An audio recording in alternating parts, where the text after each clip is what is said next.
As a church body, we want to be about God's work of reconciliation in our world. And in MCEC, we do that in all kinds of ways, but sometimes there are particular issues we want to focus on, particularly in the areas of peace and justice. And so that is not something we can just delegate to staff. That's the work of the church. And so we said, we want some church working groups to pick up this agenda, and we will do our best to support it, but this is the work of the people, the work of the church. So in MCEC, we have two peace and justice working groups, an Israel-Palestine working group that seeks at building relationship and helping us think about some of those challenging issues.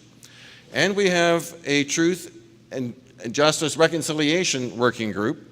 The TRC working group is a new one. It has just begun this year and want to introduce it a bit more to you. There are about 60 of you gathered last year to say you had interest in this and you followed through. And you're going to hear a bit more about that tonight.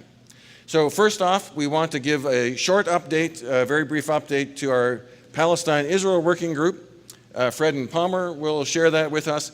And then a slightly longer update to the Indigenous working group, the TRC group. Please. Yeah, my name is Fred Redekop, and I chair the MCEC working group on Palestine and Israel. So MC Canada passed a resolution a few years ago at its Saskatoon meetings inspiring us to educate ourselves on issues of peace and justice in Israel-Palestine.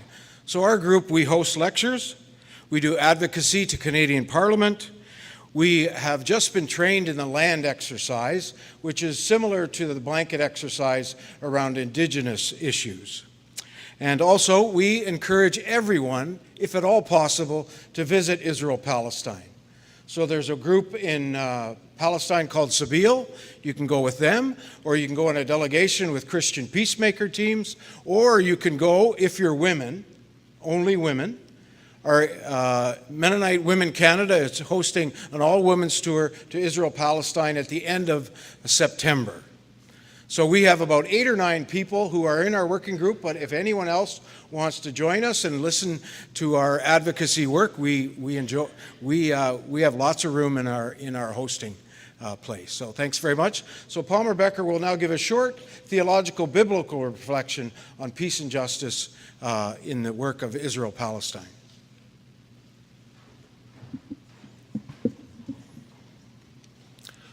Why? Why of all the people in the world did God choose Abraham and his descendants? And why? Why did God give them the land that is now Israel?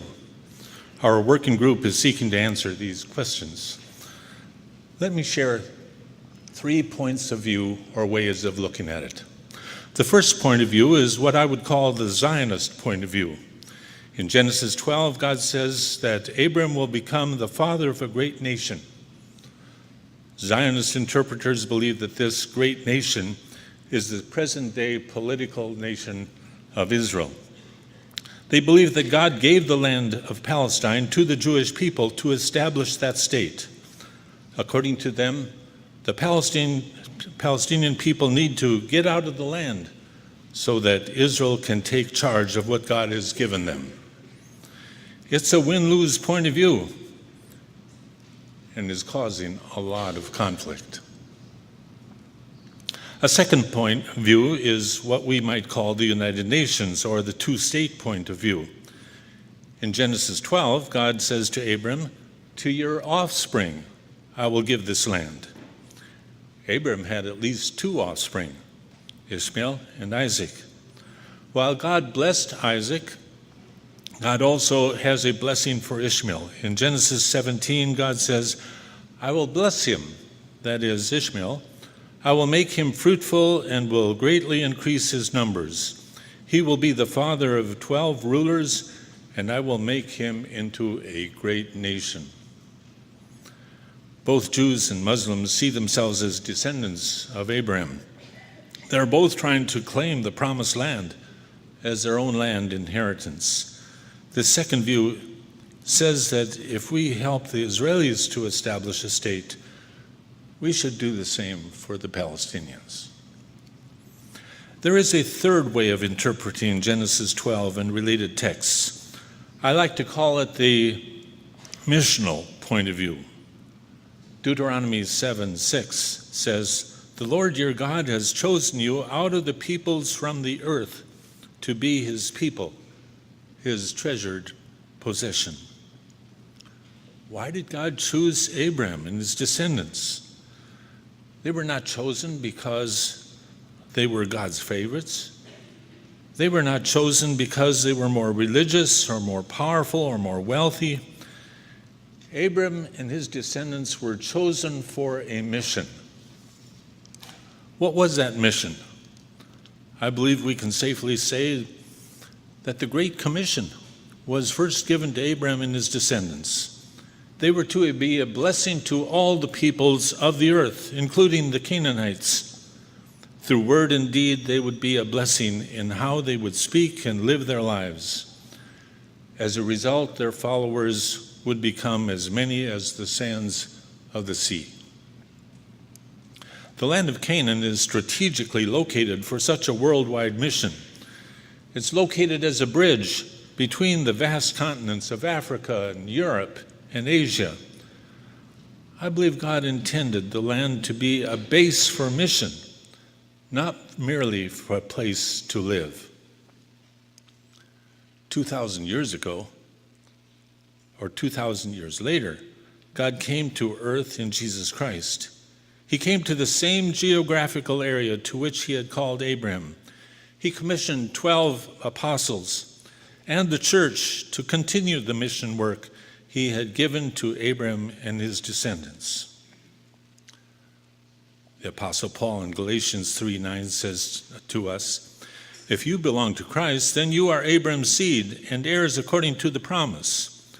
As the new people of God, we are grafted into the original people of God to be a blessing to all the peoples of the earth."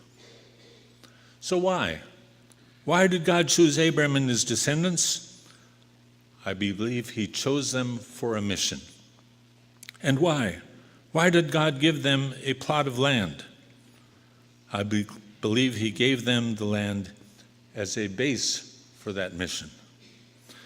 Might part of our mission be to help the Israelis and the Zionists and our politicians and ourselves to understand the original purposes of God and to be a blessing to all that we either occupy or serve? I invite you to help us answer those questions.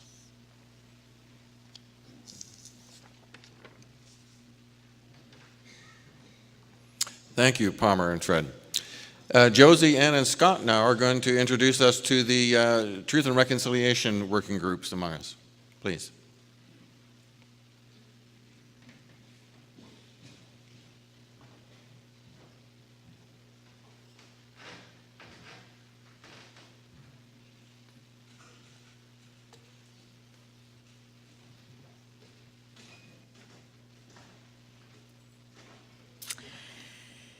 Canada has gone through an extensive truth and reconciliation process, which brought to light the history of the Indian residential school system and the ongoing colonial structure that brought that about. As part of the truth and reconciliation process, our church, through Mennonite Church Canada and Mennonite Central Committee, made significant and specific commitments to live into reconciliation. Also out of the process, 94 calls to action were issued to Canadian people. Several of those calls were specifically directed towards us as churches. As Indigenous friends remind settlers, reconciliation is not going to be something that we can tick off as having accomplished, at least not in our lifetime. But it is something that we have to consciously live into. So how are we doing as a church body in responding to those calls to action? How are we doing at living into our commitments of reconciliation made on our behalf? I'm sure these questions were forefront in the minds of MCEC as they invited a small group of us to consider striking up an MCEC working group on Indigenous settler relations. Last year, as David said, at the annual gathering, an invitation was put out for anyone who was interested to attend a noon hour conversation, discuss the possibility of forming a small working group. I anticipated about a dozen people might join us for that conversation, but I totally underestimated you and the interest in that. Instead of a small group, we had a room packed to capacity. I was blown away by the energy in the room and the deep desire to learn and the deep desire expressed to work together to live into reconciliation between settler and Indigenous kin. I remember thinking there had to be a better way to harness the wonderful energy and spirit represented in that room. It felt larger than a small working group. Steve Heinrichs, the Indigenous Settler Relations Director from Mennonite Church Canada, agreed to work with us. In consultation with David Martin, Steve, Ann Brubaker, and I began working on a plan. We called together Mennonite conversation partners, mostly organizations already involved in working at reconciliation. That was MCEC, Mennonite Church Canada, Mennonite Central Committee, as well as individuals from Credence and Company and the Anabaptist Learning Workshop. It was acknowledged that none of our organizations had the capacity on our own for all the work that needed to be done. MCEC was blessed to find a way to pursue this idea, and we committed to communicate between our organizations and work together when possible. After more consultation and an MCEC survey of individuals and congregation, we decided we would invite the formation of not one working group, but several local working groups in different geographical locations.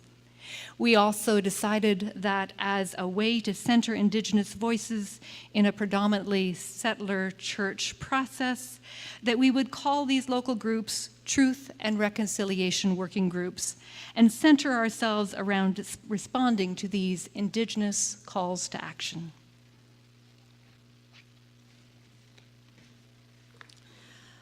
Last September, an online survey was circulated among the churches, inviting people to share where they were on their journey in Indigenous settler reconciliation and where they'd like to go as individuals, as congregations, and as a larger community. Those who responded were invited to come together in local working groups to learn more and discern how they might walk with Indigenous communities in their respective areas. The work of these local Indigenous working groups would be strongly grounded in our Anabaptist faith, the calls to action of the Truth and Reconciliation Commission, and in the UN Declaration on the Rights of Indigenous Peoples. Based on the responses, we were able to help organize 4 area working groups that are now finding their way and becoming active in their own settings. In the Niagara area, Herb Sawatsky has been giving leadership to a group that has been relating to local Indigenous centers and attending some of their events. Randall Neufeld has organized a group from the Commons in Hamilton Mennonite. They are making connections with other church networks, and people from the Commons will shortly be visiting a church at Six Nations. In the Kitchener-Waterloo area, Ron Fleming has helped coordinate a group that has met a number of times. One of the things they have done is create a database of resources that have been helpful to those people who are participating. They are looking into how that database can now be housed on a Common Words website so it can be available across Canada to other people. In the Markham-Stouffville area, Miriam Reeser is giving leadership to a working group that will be focusing its response on work currently being done out of Willow Grove, where they are leading blanket exercise experiences with schools and churches and local community organizations. Tim Schmucker and Peter Harsnape from the Toronto United Mennonite Church are considering what a Toronto area working group might look like.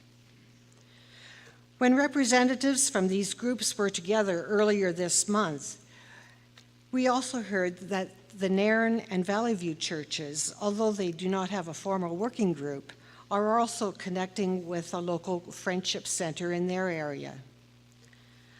How have you been called to respond to the calls to action? Are you ready to become involved in a working group? Or is it, if there isn't one in your area, are you ready to help set one up? We'd like to hear from you. Representatives from each of the local groups have come together as an MCEC Truth and Reconciliation Coordinating Group in order to hear from each other and encourage each other to imagine what it might be like to be able to work together as a larger MCEC body on larger projects. Up until now, Josie and I, and along with Steve Heinrichs in Winnipeg, have been giving leadership to this initiative. For personal reasons, both Josie and I are feeling that we need to step back, but we are delighted that Scott Martin Nehemiah has stepped forward with a passion to work with the coordinating group to help us as a church body live into reconciliation. Scott, can we hear from some of your vision? Good evening, everyone, and bonsoir et bienvenue à nos sœurs et nos frères de Québec aussi. I'm Scott Morton Ninomiya, a rebaptized member of St. Jacob's Mennonite Church. There's lots of you here from that congregation. And I'm also the newly minted convener of the coordinating committee for this endeavor described to you by Josie and Ann. I felt a calling to the work of reconciliation with Indigenous people for a long time, but it's taken me a long time to respond to it as well. As I continue the process of awakening to the stark reality of the genocide that has unfolded on Turtle Island, I've gone through stages of grief, shame, and sometimes powerlessness. And maybe some of you share those same feelings. Denial is another response to the weight of all this.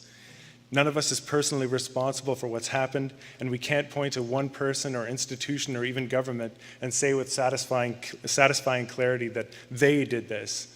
The more complicated truth is a tangled mess of ignorance, hate, fear, and sometimes good intentions gone horribly wrong. And so here we are as Mennonites in the middle of this tangled mess. Turtle Island, otherwise known as North America, is now our home too. So where can we as Christians look for guidance in this monumentally unjust and complicated mess? And I'd say, I know a guy, and as they say, through his words and actions, Jesus showed us how to be faithful. One day he faced a challenge that seemed insurmountable, even to his most faithful followers. When the 5,000 gathered around him with empty bellies, the disciples saw a desperate mismatch between the daunting task before him and the resources at hand.